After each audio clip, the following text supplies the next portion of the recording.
ఆంధ్రప్రదేశ్లో ఎన్నికలు సమీపిస్తున్నటువంటి వేళ ఎవరు గెలవబోతున్నారు, ఎవరు ఓడబోతున్నారు?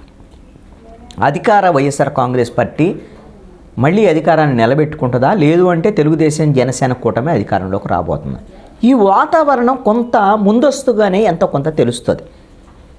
నేను ఈ వీడియోలో చెప్పదలుచుకున్నటువంటి అంశం ఏమిటంటే, వైఎస్ఆర్ కాంగ్రెస్ పార్టీ ఓడిపోబోతోంది అనేటువంటి వాతావరణం అమరావతి ప్రాంతంలో రియల్ ఎస్టేట్ భూమును బట్టి ఒక చర్చ జరుగుతుంది.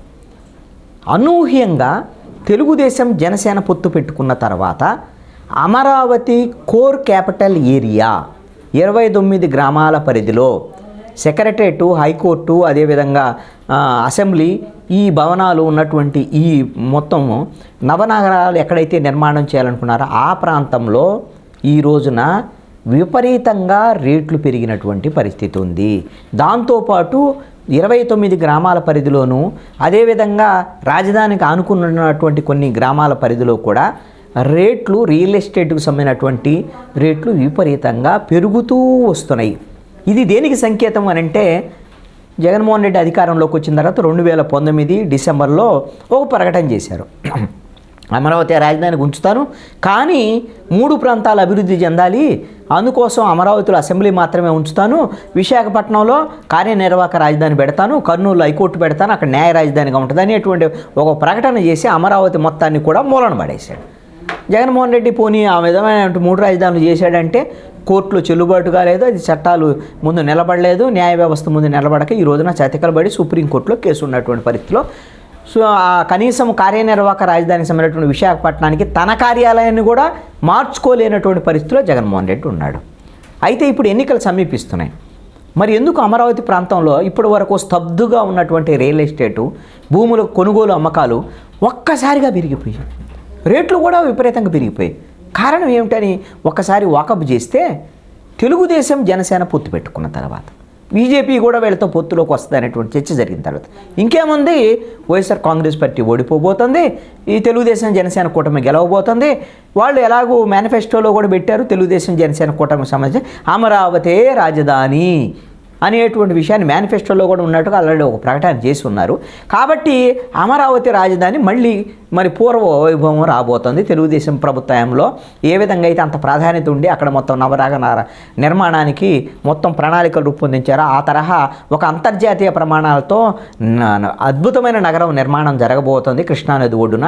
కాబట్టి రేపొద్దున ప్రభుత్వం మారిందనుకోండి, తెలుగుదేశం జనసేన అధికారంలోకి వచ్చింది, అప్పుడు కొనలేం అనేటువంటి దాని మీద ఇప్పుడు హైదరాబాదు, అదేవిధంగా బెంగళూరు, చెన్నై, అదేవిధంగా ఇతర దేశాల్లో ఉన్నటువంటి తెలుగు వాళ్ళు, ఆంధ్రాకి సంబంధించినటువంటి మూలాలు ఉన్నవాళ్ళు ఈ విధంగా అమరావతిలో మాకు భూములు కావాలనే వాకప్ చేయటం అనేటువంటిది పెరిగింది.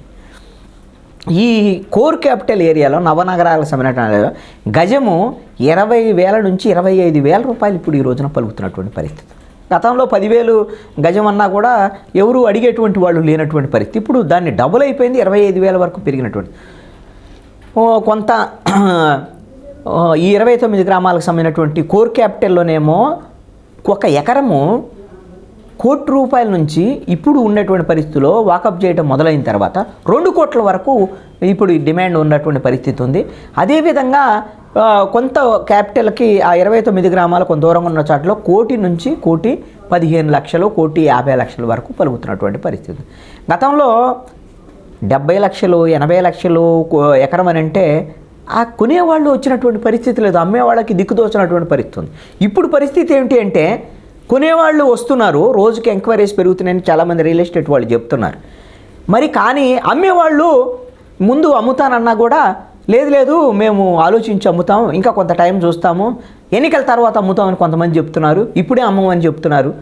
అంటే రేట్లు దీనివల్ల పెరుగుతున్నాయి అనేటువంటిది చాలా స్పష్టంగా అర్థమవుతున్నటువంటి పరిస్థితి.